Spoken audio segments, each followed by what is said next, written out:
Fala pessoal, tudo bem? Vamos falar sobre o processo da industrialização brasileira. Vamos entender como é que inicia o processo da industrialização aqui no país e também como é que ela se desenvolve, a sua concentração, a sua desconcentração e também os principais eventos históricos que acabaram gerando aí toda essa organização industrial dentro do país. É importante lembrar que a industrialização brasileira, ela inicia a partir de 1930, mas isso não quer dizer que já não havia indústrias dentro do país.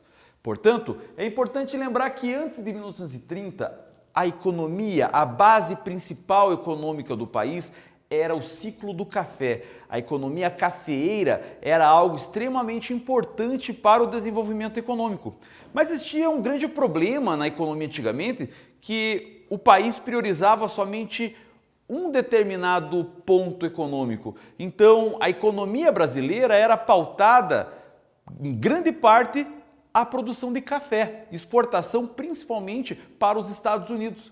Então isso acabou sendo um certo problema para o país, uma vez que quando houve a quebra da Bolsa de Nova York em 1929, nós tivemos aí um problema, uma vez que os Estados Unidos não tinham mais como comprar o café brasileiro. E o Brasil, como vendia 85% de todo o café produzido para os Estados Unidos, nós acabamos quebrando junto com eles. Então, para evitar esse tipo de situação, os grandes cafeicultores, ele passa a não simplesmente focar todas as suas fichas em um só pote.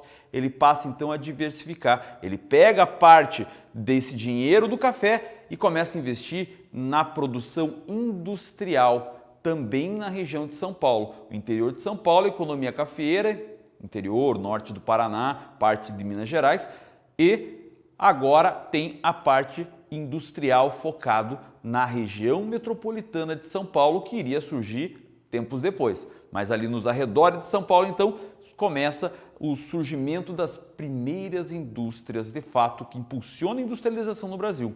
Mas como eu falei, a industrialização, ela não começa simplesmente aí. Claro, a industrialização propriamente dita, sim, mas as indústrias, algumas delas já existiam. E isso veio justamente das ideias do barão e depois visconde de Mauá, Irineu Evangelista de Souza, um grande empresário do Brasil que viveu aí no século XIX e que acabou durante muito tempo também gerando um desenvolvimento econômico para o país que não era de fato baseado na economia primária. Lembrando que, historicamente, o Brasil ele é um país agroexportador e Irineu Evangelista de Souza, já em meados do século XIX, ele tinha essas ideias de buscar transformar o Brasil num país industrializado. Mas isso, de fato, como eu falei, só vai acontecer após a quebra da Bolsa de Nova York, quando os cafeicultores passam a investir na indústria. Antes disso, nós tínhamos as indústrias têxteis. Para que indústria têxtil? Para produzir os sacos, para ensacar os cafés, para ser exportados. A partir de 1930, então, começa de fato a industrialização brasileira. Essa industrialização, ela é pautada na substituição de importações. Substituição de importações? Professor, o que é isso? Vamos levar em consideração que nós precisamos de diversos produtos diariamente, são necessidades básicas que são industrializados. Se a gente pensar nos dias de hoje, a gente tem lá sabonete, shampoo, pasta de dente, escova de dente, papel higiênico, desodorante, diversas coisas que são industrializadas. Claro que, ressalvadas as proporções para a década de 30, por exemplo, nós teríamos algumas coisas ali industrializadas de necessidade básica, mas a intensidade disso era menor, mas a gente importava. Então, a dependência econômica da importação desses produtos era muito grande e isso impactava e muito na balança comercial brasileira. Vamos lembrar que a balança comercial ela tem aquela ideia sempre da exportação e da importação. Para que eu tenha uma balança comercial favorável, eu preciso exportar mais do que importar. Então, naquela época, como importava muita coisa, óbvio, eu não tinha quase nada de indústrias aqui, então eu importava muito. Então a balança comercial sempre estava pesando na parte da importação. E isso poderia gerar déficits, ou então precisava fazer uma grande exportação aqui para poder controlar o superávit e fazer essa balança comercial ficar favorável. Dessa maneira, então, nós utilizávamos nessa época a produção aí da substituição de importações. Pegamos então aquelas coisas que nós importávamos, que eram necessidades básicas, e comprávamos num volume muito grande e passamos a produzir dentro do nosso país. Então, quem que começa a fazer isso? Justamente a iniciativa privada nacional. Os grandes cafeicultores brasileiros começam então a fazer o processo da substituição das importações. São eles que vão focar justamente nessa característica, transformar então a compra desses produtos importados em algo mais relevante do que aquilo que era necessariamente consumo básico. Então, dessa maneira, passamos a produzir pela própria iniciativa privada nacional aquilo que nós antes importávamos. Agora, para que isso aconteça, para que eu faça indústrias de bens de consumo não duráveis, que eram essas que eles produziam, eu precisava de uma indústria de base. Eu preciso criar matéria-prima e insumos para que outras indústrias produzam, certo? Então, qual foi a sacada? A sacada veio do Estado, o Estado Nacional, o país, o Brasil. Ele começa a investir então aonde? Na indústria de base. O Brasil começa então a criar essas condições para a industrialização. E aí temos o surgimento da Companhia Vale do Rio Doce, nós temos a Companhia Siderúrgica Nacional, nós temos a Fábrica Nacional de Motores e diversos outros institutos e organizações industriais estatais que vão dar justamente essa base para a produção industrial. Dessa maneira, gerava então aquilo que era necessário para todo o desenvolvimento.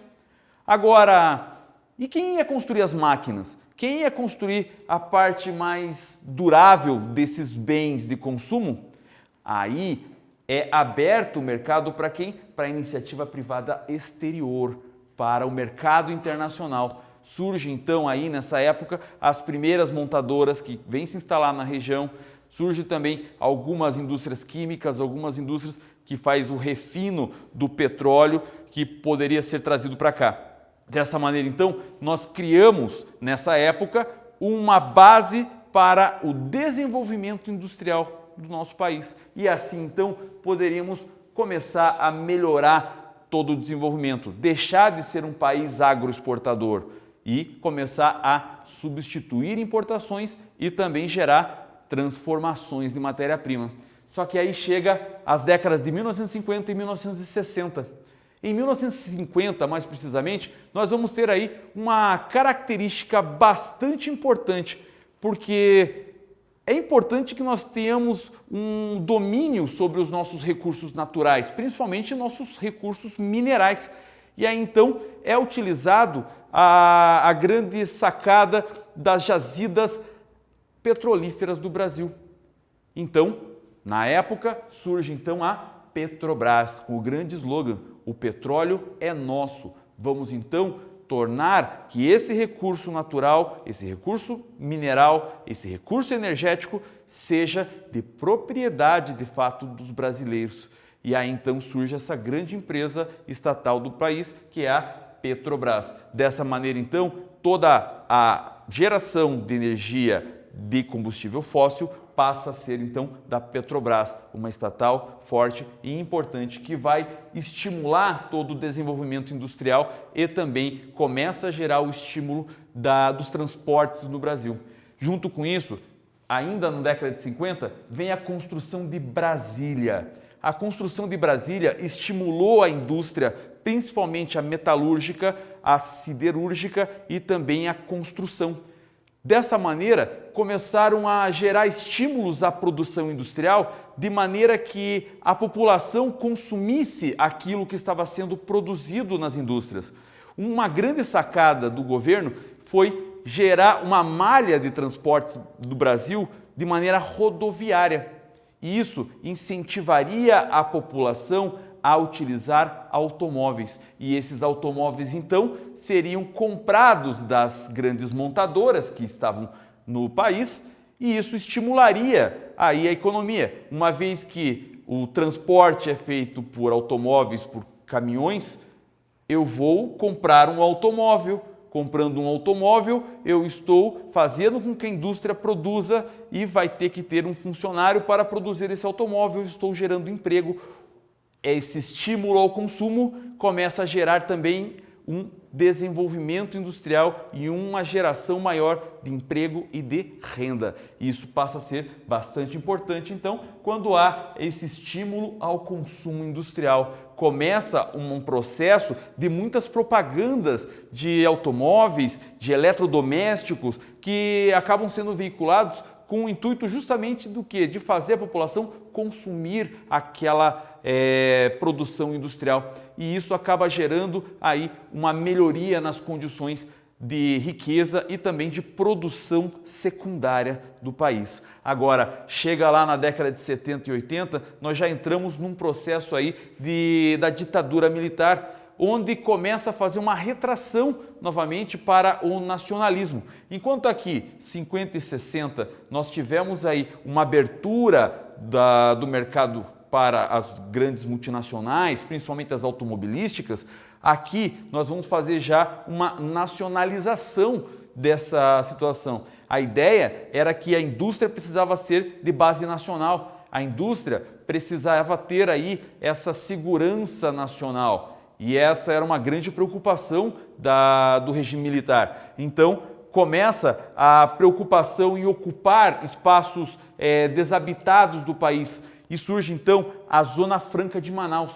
A Zona Franca de Manaus, então, uma região industrial no meio da floresta amazônica, que tinha como ideia gerar um desenvolvimento e renda para a população do norte, mas também gerar uma ocupação do espaço, uma vez que essa ocupação do espaço geraria uma soberania e também ali um posicionamento do país sobre aquele território para fins estratégicos, para que nenhum país tentasse tomar aquele território pensando que não estava sendo ocupado. Então, o regime militar tinha essas preocupações com o território, com a soberania dos territórios. Dessa maneira, então, também surge nessa época a construção de Itaipu, que acaba gerando aí por um tratado particular, um tratado de cooperação entre Paraguai e Brasil, e gera uma grande autonomia energética para o Brasil, principalmente para as grandes áreas industriais que estavam ali sendo desenvolvidas, que era a região de São Paulo, já a região do Rio e também que estava começando a crescer a cidade industrial de Curitiba.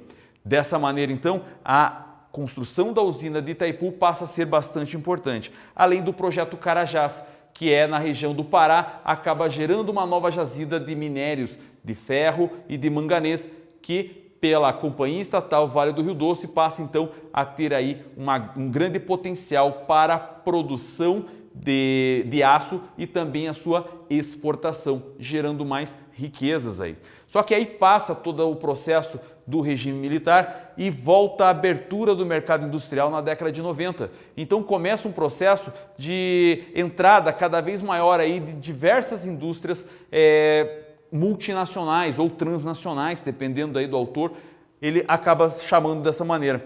Dessa maneira, então, essas indústrias passam a desenvolver e gerar concorrência dentro do país. Isso gera mais renda, mas acabamos aí criando uma estabilidade econômica nessa época com a implantação do Plano Real. E isso acaba, então, gerando bases para o desenvolvimento econômico. Mas também temos a privatização de grandes estatais. O posicionamento do governo nessa época, então, é de transformar o Estado cada vez menor, fazer com que essas estatais passem para a iniciativa privada, de fato. E muitas das estatais brasileiras acabam aí sendo vendidas, então, para iniciativa privada. Dessa maneira, também acaba tendo um incentivo ao consumo, que vai gerando desenvolvimento e riqueza em toda a década de 90 e a primeira década do século XXI. E isso acaba gerando todo esse potencial industrial brasileiro.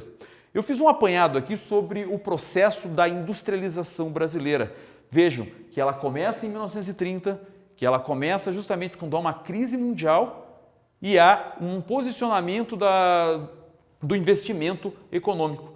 E ela vai gerando formas de desenvolvimento até os dias de hoje. Eu espero que você tenha gostado dessa aula. Muito obrigado por ter assistido ela até aqui e tchau, tchau!